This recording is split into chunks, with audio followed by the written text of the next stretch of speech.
Atomic model बेटे पढ़ा था। और जो है आज हम उसकी एप्लीकेशंस पढ़ने लगे। ये मार्कर भी सही नहीं है, सही खत्म हो गई है सर। आपके पास बेटे वो होगी, इनको होगी या और भी बेटे है उनको फिल करके रखा करें ताकि अपनी क्लास का टाइम ना लगा करें काम पे। Applications of Bohr model, Niels Bohr model, atomic model.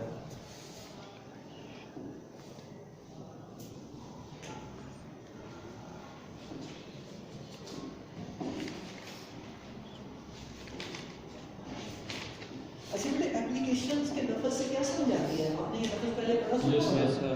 किसी क्या है एप्लीकेशन?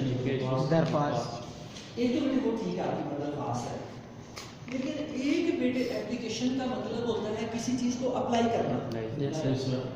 किसी चीज़ को अप्लाई करना। एक चीज़ आपने सीखी है, एक रूल, एक उसूल या सीखा है, अब उसको अप्लाई करना। Yes sir. एवरीडे लाइफ में उस पर प्रैक्टिकल हाँ उसको इस्तेमाल करें, उससे फ़ायदा उठाएं। इसीलिए आपने देखा कि घरेलू इस्तेमाल की चीज़ें हैं उनको अप्लाइंसेस कहा जाता है। लेकिन ऐसी चीज़ें जो हम अब अप्लाई कर रहे हैं डेली लाइफ के अंदर, तो अब हम देखेंगे बेटे कि नील बोहर ने जो एटॉमिक मॉडल दिया हमें उसकी एप्लीकेशंस क्या क्या है, उसकी एप्लीकेशंस क्या है? एप्लीकेशंस क्या क्या है? वो दूसरी खराब है, जी? खराब है वो दोनों। तो ये बेटे नील बोहर ने आपको याद होगा कब दिया था मॉडल? 1913 में। बेटे ये आपने डेट्स याद रखा करनी है। ये देखो बेटे सारी मार्कर्स आपकी जो है ना ये डिम है, तो ये बेटे क्लास से पहले फिल करते हैं। लेकिन बेटे आप जो है ना अपना रिकॉर्ड अपने पास रखें, और उनके लिए आपके पास इस तरह ज़्यादा है तो एक उनके लिए रख दें किसी को उतार देने के लिए, बाकी आप अपने पास रेडी रखें जिससे जो है हाँ ये बेटे एमरजेंसी के लिए जो है ना वो मैंने वो अपने पास रखी हुई है। लेकिन ये है कि आपके पास पहले जो प्रायोरिटी है बेटे वो क्लास की बात में रेडी होनी चाहिए है। Yes sir. अच्छा ये बेटे अब इनकी जो डेट्स है ना ये याद रखा करें, ये चीज़ आपको कंसेप्ट समझने में हेल्प करती है। नील बोहर ने बेटे कब दिया था? 1913 में। ये डेट्स हमने याद रखी। तो हमने इसके पोस्टुलेट्स कल देखे थे, आज हम इसके क्या देखने लगे? एप्लीकेशंस। अच्छा एप्लीकेशंस बेटे जो है बड़ी दिलचस्प है, आप बड़ा एंजॉय करेंगे और बड़े खुश भी होंगे और साइंटिस्ट को दाद दिए बगैर नहीं रहेंगे कि जिस चीज़ को हमारी आँख ने आज तक देखा नहीं, जिस चीज़ को हमारी आज तक देखा नहीं, इन साइंटिस्ट ने बेटे उनकी जो है एनर्जी भी निकाल ली, उनकी रोटेशन की पावर भी निकाल ली, उनका न्यूक्लियस से डिस्टेंस भी निकाल लिया, और वो एक ऑर्बिट से अगले ऑर्बिट में जंप करते हैं, कितनी एनर्जी लेते हैं, नीचे आते हैं कितनी एनर्जी निकालते हैं। ये सारी चीज़ें, उनकी वेवलेंथ क्या है, उनकी वेव की क्या डिस्टेंस है, उनकी स्पीड क्या है, ये सारी चीज़ें यानी आप लोग इन साइंटिस्ट को दाद दिए बगैर नहीं रहेंगे। जिस चीज़ को इंसानों ने आज तक देखा ही नहीं, इन्होंने देखो कितनी गहराई में जाके उसका क्या कुछ निकाला। यानी हम जो आम इंसान है बेटे, हमने तो ये एटम को ही नहीं देखा। ये अगर न्यूक्लियस हो बेटे एटम का, तो इन्होंने इसका न्यूक्लियस भी निकाल लिया, जिस चीज़ को हमने आज तक देखा नहीं इंसानों ने। ये साइंटिस्ट का कमाल देखें, इनकी रिसर्च मेहनत देखें, इन्होंने निकाल लिया कि एटम होता कैसे, उसके अंदर न्यूक्लियस है, तो न्यूक्लियस के बेटे इन्होंने निकाल लिए कि न्यूक्लियस के बाहर इनके ऑर्बिट्स हैं, और इन्होंने ये निकाल लिया कि एक ऑर्बिट के ऊपर कितने इलेक्ट्रॉन एग्जिस्ट करते हैं। यानी इन्होंने ये भी निकाल लिया कि हर जो इलेक्ट्रॉन है न्यूक्लियस से कितने फासले पे है, उसका फासला कैसे निकालना है, उसकी पावर कितनी है, वो किस स्पीड के साथ मूव कर रहा है, और जो है मतलब कि बाकी उसकी सारी चीज़ें, हालांकि लोगों ने एटम को ही नहीं देखा और उन्होंने एटम के अंदर भी जान के सब कुछ निकाल लिया। हालांकि देखा उन बेचारों ने भी नहीं, लेकिन उनकी मेहनत देखें, उनके एक्सपेरिमेंट्स देखें कि ये सब कुछ उन्होंने प्रूव भी करता है। तो आप बेटे यही चीज़ देखेंगे पहली जो नील बोहर की एप्लीकेशन है, इसने कहा कि आप ये इलेक्ट्रॉन देखें, एक ये इलेक्ट्रॉन है, ये क्या है बेटा? इलेक्ट्रॉन्स। उसने कहा ये मूव कर रहा है ये न्यूक्लियस के अराउंड, तो ये इस पाथ पे मूव कर रहा है, ये इसका सर्कुलर पाथ है। ऐसे बेटे देखिए ये ठीक चल रहा है, फोकस ठीक है, Yes, sir. टाइमिंग चल रहा है। Yes sir. शाबाश। अच्छा बेटे उसने कहा ये इलेक्ट्रॉन है जो सर्कुलर पाथ पे मूव कर रहा है। उसने कहा कि इसकी पावर क्या होगी इस ऑर्बिट के अंदर, अपने सर्कल के ऊपर, अपने पाथ के ऊपर, इसके अंदर कितनी पावर होगी। पावर। अब आप, मैं वही आपको जैसे मैंने शुरू में बताया कि आप इमेजिन करें एक चीज आपने देखी नहीं, वो साइंटिस्ट क्या कहता है, वो कहता है अनदेखी चीज के अंदर कुछ पार्टिकल है जो रिवॉल्व कर रहे हैं।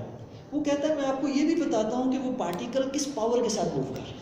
ये बेटे है कि नहीं बात बड़ी हैरानी वाली बात है? तो ये बेटे नील बोहर ने यही काम किया। इसने कहा कि अगर आप इस इलेक्ट्रॉन की पावर निकालना चाहते हैं ना, तो ये फार्मूला है, इसको कहते हैं बेटे MVR equals to NH/2 उसने कहा ये फार्मूला लगाए तो आप उस इलेक्ट्रॉन की पावर निकाल लें।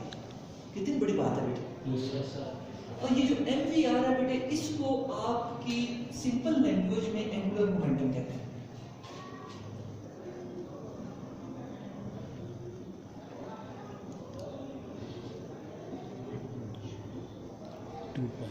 ये क्या है बेटे? एंगुलर मोमेंटम किसे कहते हैं? ये आपको आइडिया है, फिजिक्स के अंदर आपने पढ़ा है। मोमेंटम। अच्छा पहले तो बेटे मोमेंटम बता दें।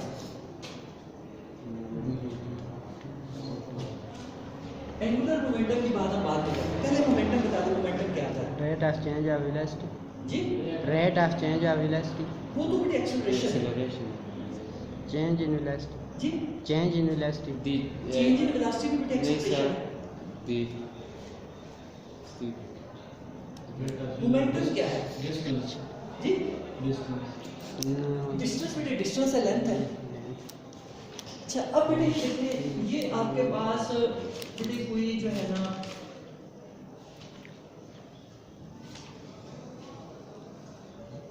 गाड़ी है। हाँ ये कोई बेटे आपके पास गाड़ी है सर जी, प्रोडक्ट ऑफ मास हाँ जी? And product of mass and velocity. शाबाश। तो ये बेटे मूव कर रही है गाड़ी, ठीक है, ये चल रही है। Yes sir. तो आपसे कोई पूछे इसका मोमेंटम बताएं, तो आप कहेंगे कि इसकी मैस किसे कहते हैं बेटे? वजन। शाबाश, वेट। आप कहते हैं इसका वेट निकाल लें, इसका वजन, और जिस स्पीड से जा रही है इसकी स्पीड, उससे मल्टीप्लाई करते हैं।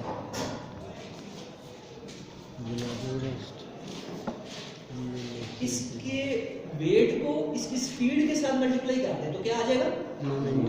मोमेंटम।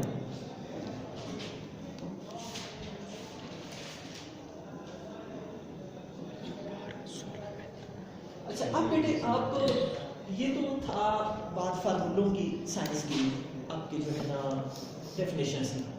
अब जनरल तौर पे आपसे कोई पूछे मोमेंटम क्या होता है,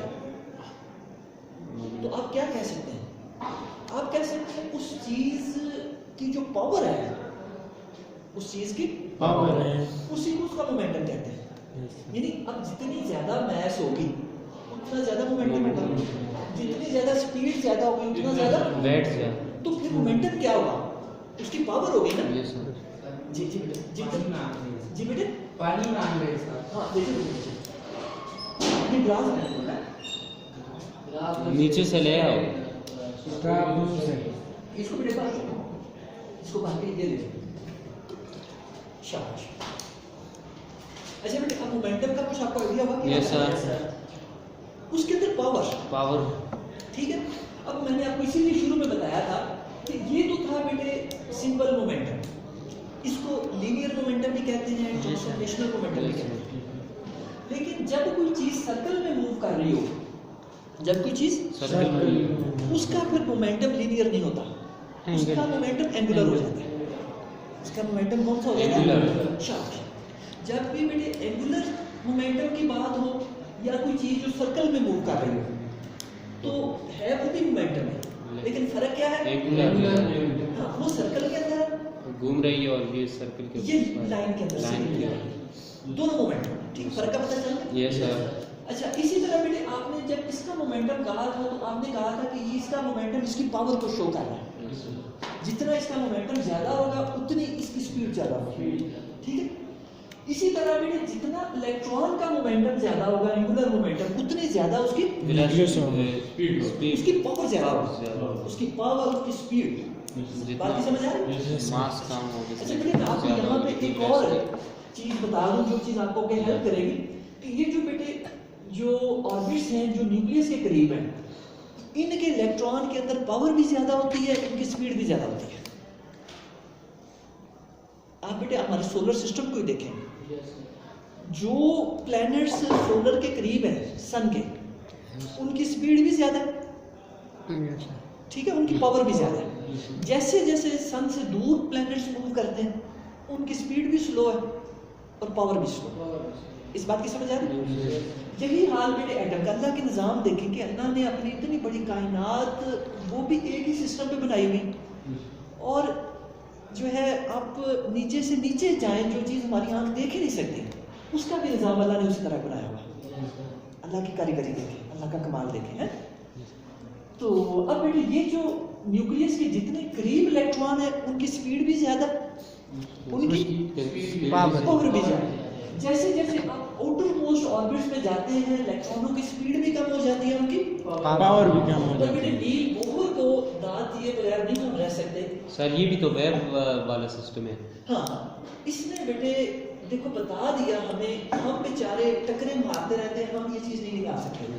इसकी कितनी मेहरबानी इंसानियत है कि इसने बता दिया कि आप किसी इलेक्ट्रॉन की पावर निकालना चाहें तो ये फार्मूला,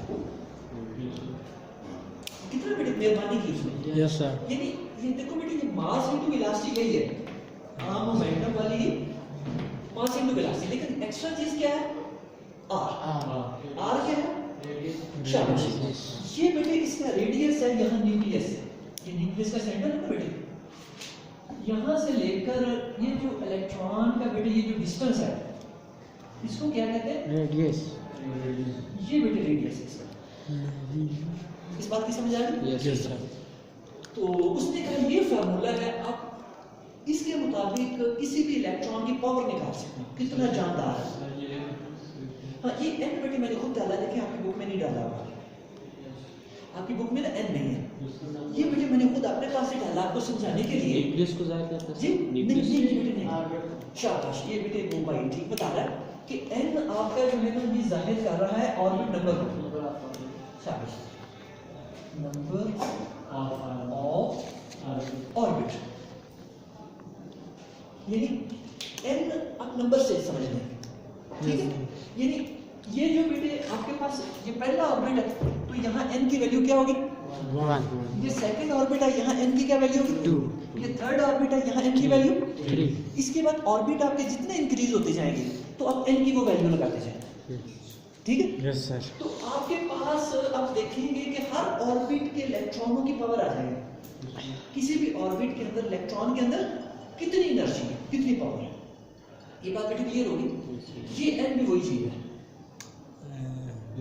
और ये जो बेटे एच है ये प्लैंक्स कांस्टेंट है जो आपने क्वांटम थ्योरी में पढ़ा है, अभी हमने पिछले क्लास में यस सर। पढ़ी। Yes sir.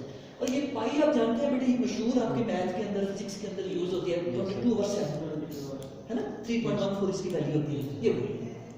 अच्छा, ये चीज बेटे समझ आ गई, ये पहली एप्लीकेशन नील बोहर। आप देखेंगे कि जो हमारी किताब में ना इसको एप्लीकेशन में नहीं लिखा बल्कि इसको पोस्टुलेट्स में लिखा है हमारी बुक के अंदर, लेकिन मैं इसको भी बेटे नील बोहर का कमाल समझता हूँ, उसकी एप्लीकेशन ही समझता हूँ। आपको पोस्टुलेट का क्वेश्चन है तो आप उसको उसे भी वहाँ भी नोट कर दें इसी चीज़ को, एप्लीकेशन का है तो आप उसको एप्लीकेशन में भी नोट कर दें। समझ आ रही बात? शाबाश। अच्छा, इसके बाद बेटे आप आ जाए सेकंड इसका जो पोस्टुलेट है यस सर। वो पहला था कि वो एंगुलर मोमेंटम हमें बता देता है, एंगुलर मोमेंटम। मोमेंटम आप इसकी कैलकुलेशन कह रहे हैं, कैलकुलेशन ऑफ एंगुलर मोमेंटम। ये पहला एप्लीकेशन होगी इसकी। दूसरी एप्लीकेशन होगी, आप लिख लें calculation of radius, calculation of radii of economic orbits.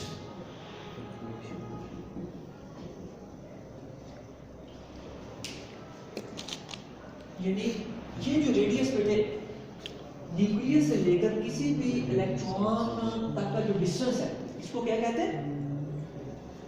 Radius. अजान रेडियस किसे कहते हैं? सर ये इलेक्ट्रॉन का शाबाश दुश्मन, इसको फूके नहीं मारते आप हैं? सर न्यूक्लियस के ऑर्बिट के दरमियान कंफ्यूज हो रहा होगा भाई, हैं? बताओ बेटे। सर ये रेडियस होता है जो न्यूक्लियस और इलेक्ट्रॉन ऑर्बिट के दरमियान जो फासला होता है उसको ये रेडियस कहते हैं। और में थोड़ा सा बच्चे बैठे हुए हैं। बदल गया। रेडिया, ये बेटे मैंने रेडियाई का लफ्ज इस्तेमाल किया, ये प्लूरल है रेडियस का। रेडियस हाँ ये डबल है, RAD डबल है। रेडियस एक रेडियस होता है और रेडियाई दो। प्लूरल है, ठीक है। ये मैंने इंटेंशनली जानबूझ के रेडियाई लिखा है क्योंकि हम एक रेडियस नहीं निकाल सकते बल्कि बहुत सारे रेडियस निकाल सकते हैं। इलेक्ट्रॉन जिस भी ऑर्बिट में मूव कर रहा है ना, यहाँ कर रहा है तो हम ये रेडियस निकाल सकते हैं, यहाँ कर रहा है तो ये रेडियस निकाल सकते हैं, यहाँ कर रहा है तो ये रेडियस, ठीक है। इसलिए मैंने रेडियाई लिखा। नील बोहर हमें तमाम रेडियाई निकालने की जो है वो बेटे सहूलत दे देता है। Calculation of radii of atomic orbit. अच्छा, इसके लिए बेटे जो हमारी बुक में इन्होंने लंबी चौड़ी कैलकुलेशन दे दी हैं, ये बेटे मेरे हिसाब से ना ये आपका लेवल नहीं था ये काम करने वाला, लेकिन ख़ास तौर पर बायो वाले लोगों का तो ये लेवल बिल्कुल नहीं। ठीक है, मैथमेटिक्स वाले लोग इनसे वाकफ़ होते हैं, इनमें एक्सपर्ट होते हैं, लेकिन आप जो है ना बेटे डायरेक्ट इसकी आ जाए फार्मूले में आ जाए। यानी आपने रेडियस निकालना हो बेटे किसी भी ऑर्बिट का इलेक्ट्रॉन एटम के लिए, तो आप डायरेक्ट बेटे ये फार्मूला लिखें, Rn into 0.529 into n square over 1 angstrom. अच्छा बेटे ये फार्मूला जो है ना ये आपने याद रखना है, ये कुछ ज्यादा मुश्किल नहीं है। इसमें आपने बस ये नंबर एक याद रखना है 0.529 जी 0.529। तुमने ये नंबर रेडियस 0.529 ये नंबर बेटे आपने याद रखना है। और इसके बाद बेटे यहाँ सिर्फ n स्क्वायर भी मैं लिख सकता था, लेकिन मैंने इंटेंशनली n स्क्वायर ओवर 1 लिखा क्योंकि ओवर 1 अंडरस्टूड होता है। लेकिन अभी बेटे मैं आपको बताऊंगा कि मैंने ओवर 1 यहाँ पे इंटेंशनली क्यों लिखा है। अच्छा आगे बेटे ये आप देख रहे हैं कि A कैपिटल के ऊपर ये छोटा सा सर्कल है, इसको कहते हैं एंगस्ट्रॉम।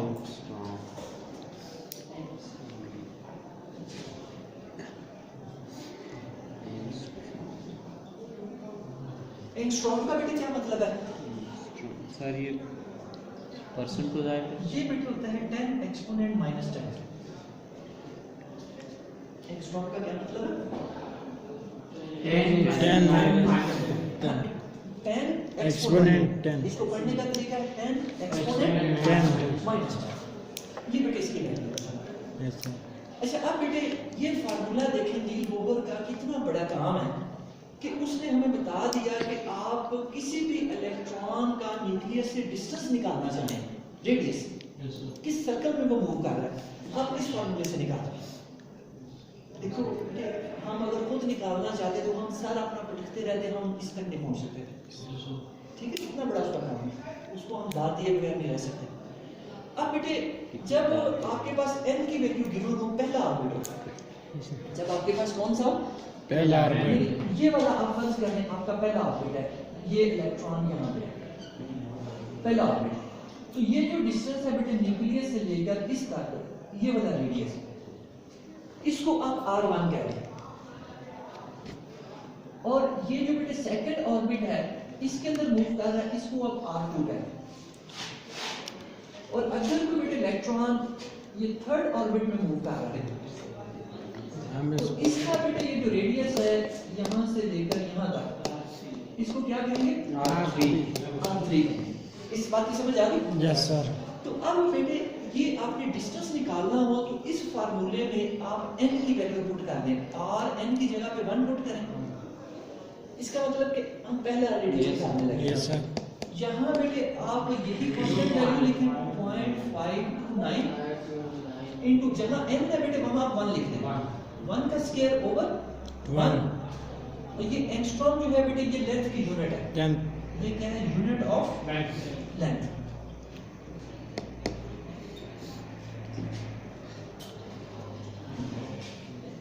अच्छा अब बेटे आप जानते हैं 1 का स्क्वायर 1 के इक्वल होता है, यस सर। और जो है 1 ओवर 1 1 ही होता है। तो आपके पास आंसर आ गया 0.529 एंगस्ट्रॉम। ये आपके पास आ गया बेटे इलेक्ट्रॉन का पहला रेडियस।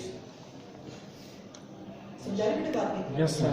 अच्छा इसी तरह बेटे आपके लिए छोटा सा होमवर्क है कि इसके जो नेक्स्ट 6 ऑर्बिट्स है ना उनके बेटे रेडियाई आपने होमवर्क में निकालना है। अपने जो नोट्स बनाने लगे उनमें आपने R2 निकालना है, R3 निकालना है, R4 निकालना है, R7 तक जाना है आपने। ये बेटे नोट करना है अपने पास। और इसमें बेटे आपको छोटा सा मैं एक और हिंट दे दूं कि जो आपकी एग्जांपल 2.1 है 43 पेज पे, इसमें बेटे आपको उन्होंने थोड़ी सी और हेल्प कर दी है कि जो नेक्स्ट 3 ऑर्बिट्स है ना इन 4 तक उनकी वैल्यूज निकाल के दे दी है। ये बेटे आपका आधा काम यहाँ पे हो गया, ठीक है। अब आधा रह गया है कि आपने जो R5 है, R6 है, R7 है वो भी निकालना है। ये बेटे आपको न्यूमेरिकल कल में काम आएंगे। अगर ये न्यूमेरिकल पेपर में आ जाता है तो आप इसको भी निकाल सकेंगे। ऐसे बेटे इसके बाद आपका नेक्स्ट टॉपिक है, जो नेक्स्ट बेटे एप्लीकेशन है वो एनर्जी की कैलकुलेशन है जो उस ऑर्बिट के अंदर आपने निकालनी है। सर 5 मिनट है जी? 5 बस ठीक है बेटे, ये 5 मिनट में हो जाएगा इंशाल्लाह। अच्छा बेटे नेक्स्ट जो है हमारा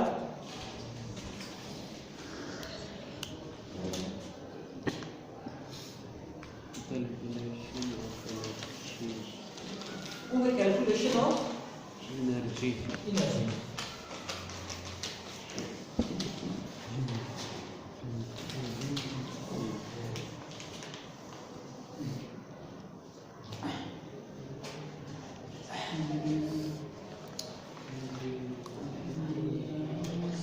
ये बेटे थर्ड उसकी एप्लीकेशन है, कैलकुलेशन ऑफ एनर्जी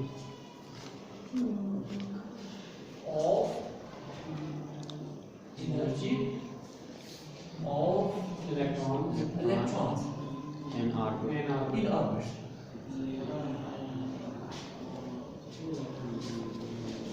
अच्छा बेटे आप वही बात सही है, देखें, साइंटिस्ट का बेटे काम देखें, नील बोहर ने कितनी हेल्प की बेटे इंसानों की, कि इसने ये भी बता दिया कि इस इलेक्ट्रॉन के अंदर एनर्जी कितनी है। इस इलेक्ट्रॉन के अंदर एनर्जी कितनी है, नहीं जिस एटम को भी अभी तक इंसानों ने नहीं देखा, ये उसके अंदर मूव करने वाले पार्टिकल की भी एनर्जी बता रहा है। इसका काम देखें। अच्छा इसको बेटे आप En कह रहे हैं, E बेटे एनर्जी को जाहिर कर रहा है और N जो है number of number of orbit. Number of orbit जो यहाँ था ना पहले। यस सर, ये आपको बताया था N वही बेटे नंबर ऑफ ऑर्बिट है। इसके लिए बेटे आपने वैल्यू याद रखनी है -1312.36 इनटू 1/n²। और साथ किसका एनर्जी का क्या यूनिट होता है बेटे? Kilo joule per newton second kilo joule per metre. Gram यहाँ देखें बेटे आपने क्या लिखा है, किलो जूल पर मोल बेटे लिखा है।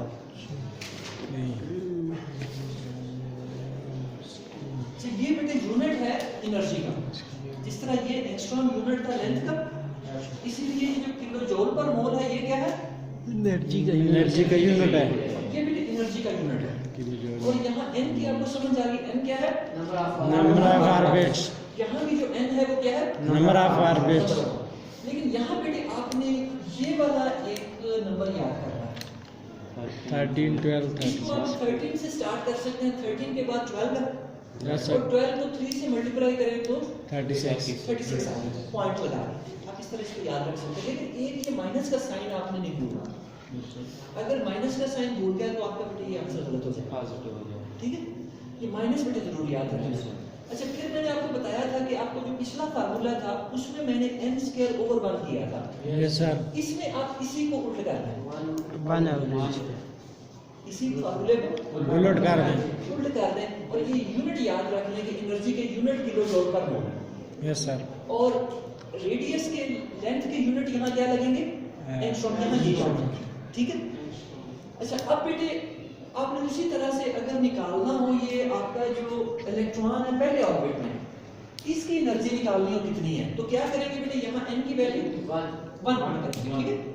Energy of first orbit electron is equal to 1। यही वैल्यू बेटे -1312.36 इनटू यहाँ 1 पुट करें, 1 ओवर 1 का स्क्वायर किलो जूल पर मोल, ये इसका यूनिट आ गया।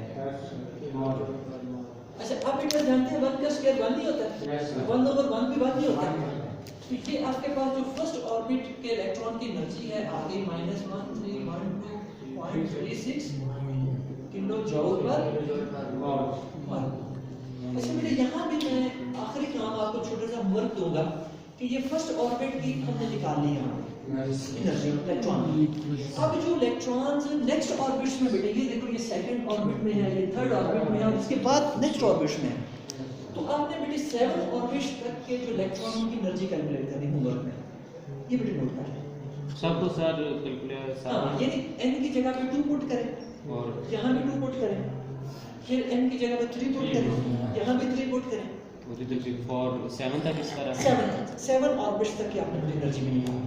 ठीक है, ये बेटे आपका होमवर्क है। तो आज बेटे हम काम यही ये क्लोज करते हैं। 3 एप्लीकेशंस हमने आज कर ली हैं, बाकी इंशाल्लाह बेटे हम नेक्स्ट क्लास में करेंगे। अच्छा बेटे, कल फ्राइडे है सर तो कल आपकी क्लास जो है ना वो नहीं होती नहीं है सर, जी। 5वां पीरियड तो है। पहली 5वां जो है ना वो बेटे इससे चौथा पहले ये period छठा है। पीरियड है जो भी हम क्लास ले रहे हैं, ये छठा है। नहीं सर, चौथा पीरियड खाली है। हाँ, चौथा बेटे मुझे वो प्रिंसिपल साहब भी रिक्वेस्ट कर रहे थे। उन्होंने कल बहुत रिक्वेस्ट की, मैं आपको बता नहीं सकता कि उन्होंने कितनी दफ़ा ये बात कल कही है और इससे पहले भी उन्होंने ये बात मुझे कही है। उन्होंने कहा कि जुम्मे वाला दिन ये जो बच्चों का पीरियड मिस हो जाता है ना आपका फर्स्ट ईयर का, उन्होंने कहा था कि सर इसका कुछ करिए, मिस ना। उन्होंने मुझे ऑप्शन दिया था कि आप छुट्टी के बाद इनका पीरियड ले लें। Yes sir.